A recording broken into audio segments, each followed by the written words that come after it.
నమస్తే, నేను మీ రాజేంద్ర. మరిన్ని అప్డేట్స్తో మీ ముందుకొచ్చా. ప్రధానమైనటువంటి ఒక అప్డేట్, మంత్రి నారాయణ విదేశీ పర్యటన. దేనికోసం? రేపు నవంబర్లో విశాఖలో జరగబోయేటటువంటి సదస్సుకు అనేక మంది అనేక దేశాల నుంచి రావాలని ముఖ్యమంత్రి కోరుకుంటున్నారు. దట్టు అక్కడికి వచ్చిన తర్వాత పెట్టుబడిదారులుగా వాళ్ళని మార్చుకునేటటువంటి ప్రయత్నం చేయాలన్నటువంటి ఒక ప్రధానమైనటువంటి ఆలోచన చేస్తున్నారు. ఆ నేపథ్యంలోనే దుబాయ్కి మంత్రి నారాయణని పంపించారు. మరి పదే పదే విదేశీ పర్యటనలన్నింటినీ ఎందుకని మున్సిపల్ శాఖ మంత్రిగా ఉన్నటువంటి మంత్రి వెళ్లాల్సిన దశ ఎందుకని? అవసరమా? ఆర్థిక శాఖ మంత్రులేరా? అలాగే విదేశీ పర్యటనలు చేయడానికి పూర్తిగా నమ్మకం ముఖ్యమంత్రికి నారాయణ గారి మీదనే ఉంటుందా? కానీ మరి నారాయణ ఎందుకు క్వశ్చన్ చేయాల్సి వస్తుంది అని అంటే, అసలు ప్రధానమైనటువంటి బాధ్యత అమరావతి కదా. అమరావతి బాధ్యత ఎంతవరకు నెరవేర్చారు అన్నటువంటి డాష్ బోర్డులో ఏది కనపడదా? మొత్తం డాష్ అయినా? మరి మొత్తం డాష్ అయితే చర్యలు ఉండాలిగా, ప్రయత్నాలు ఉండాలిగా, ఆ ప్రయత్నంలో ఫలితాలు కనపడాలిగా.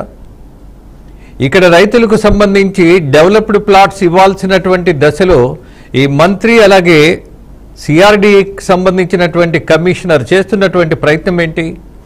రైతుల్ని సిఆర్డీఏ భవనం చుట్టూ తిప్పుకోవడం, కన్ఫ్యూజ్ చేయటం, అలాగే ఎప్పుడు ఇస్తారో చెప్పకపోవడం, ఇంకా ఆందోళనని మీరు బతకాలన్నట్టుగా ప్రవర్తించటం, సరైనటువంటి సమాచారం ఇవ్వలేనటువంటి పరిస్థితిలో బలహీనంగా కనపడటం, దాంతోపాటు ఇవాళ రైతులకు ఒక నమ్మకాన్ని పెంచేటటువంటి ప్రయత్నం ఆ శాఖకు సంబంధించినటువంటి అధికారిగా, కమిషనర్గా కన్నబాబు ఏమైనా చేస్తున్నారా?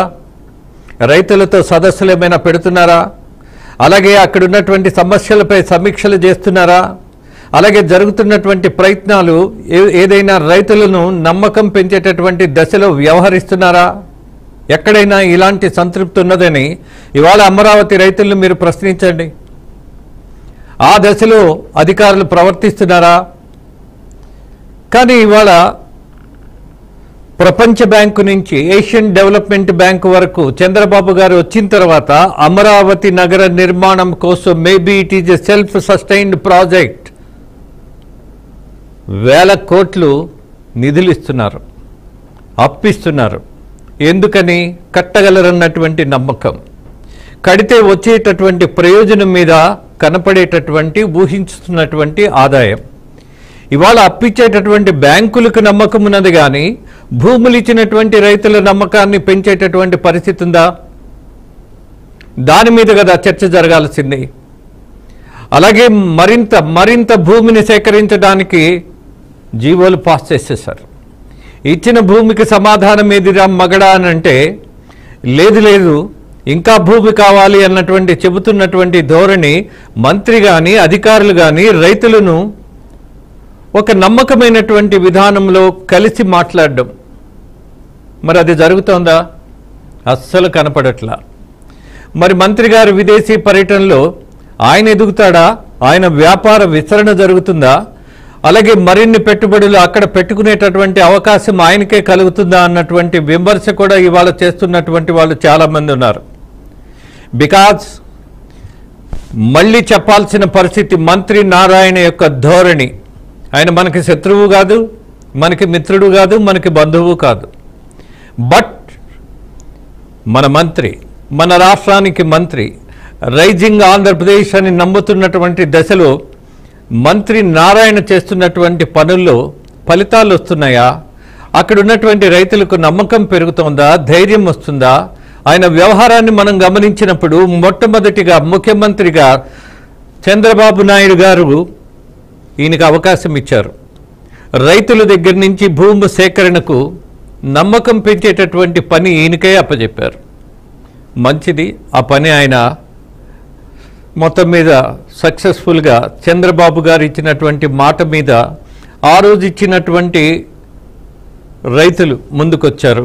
ఎందుకు వచ్చారు?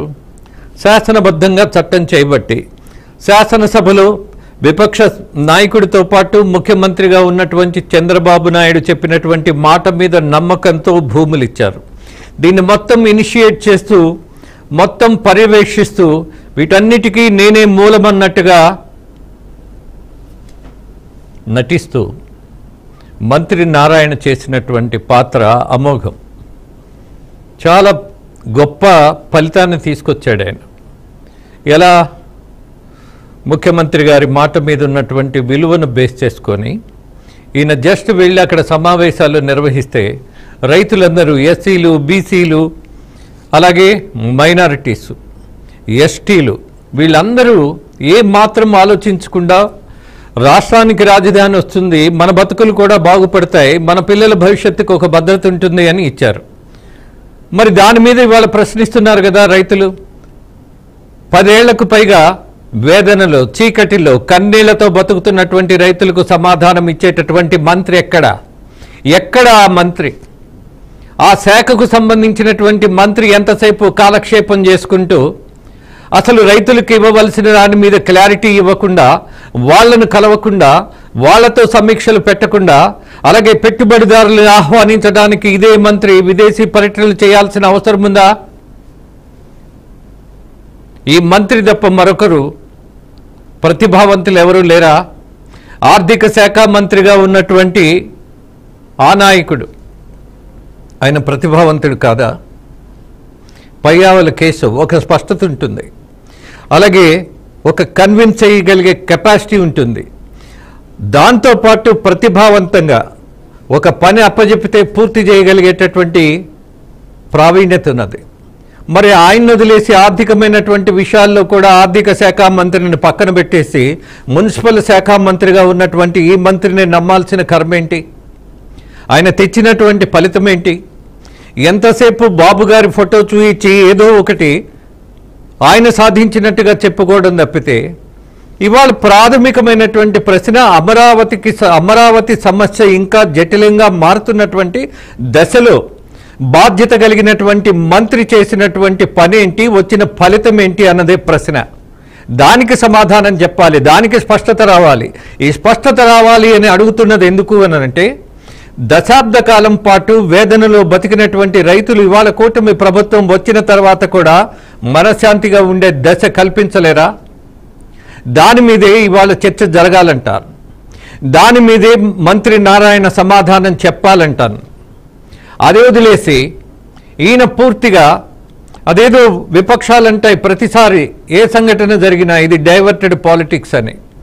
ఈయన విదేశీ పర్యటనలు కేవలం అమరావతిలోనే కాదు, రాష్ట్రానికి పెట్టుబడులు వచ్చేటటువంటి ప్రయత్నాలు బాధ్యతగా ఆయన తిరుగుతున్నారు అన్నటువంటి సమాచారం ఇస్తే ఆ సమాచారం ఏంటి ఉపయోగం? So that the reason, that the issue, that the responsibility మంత్రి నారాయణ తీసుకోవటం లేదు అన్న దాని మీద సందేహం లేదు.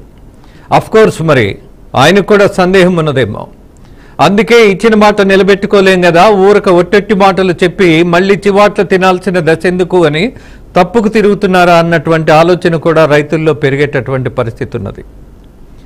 ఇక అమరావతి అనగానే అమరావతి రైతులకు సంబంధించినటువంటి సమస్య కాదని అనేక సందర్భాల్లో చెప్పాం. మరి ఇవాళ ఎందుకు మాట్లాడడం? ఇది రాష్ట్రం మొత్తానికి సంబంధించినటువంటి ఒక బృహత్తర పథకం, ప్రయత్నం అన్నాం కదా. మరి ఆ ప్రయత్నం జరుగుతుందా? ఇవాళ మెట్రో రైల్ ప్రాజెక్టుకు సంబంధించి we know who is the MD. ఎక్కడి నుంచి వచ్చారు ఈయన? రామకృష్ణారెడ్డి. సో ఆ విషయాన్ని కూడా మాట్లాడతాను. బట్ మంత్రి నారాయణ దుబాయ్ తిరగడమో, ఇంకొక దేశం వెళ్ళటమో, అలాగే పెట్టుబడిదారులను ఆహ్వానించటమో కాదు.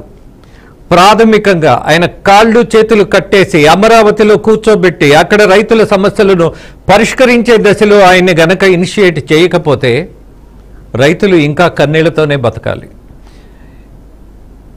దాని మీద ఖచ్చితంగా ముఖ్యమంత్రి అలాగే డిప్యూటీ సీఎం ఇద్దరు దృష్టి పెట్టాలి.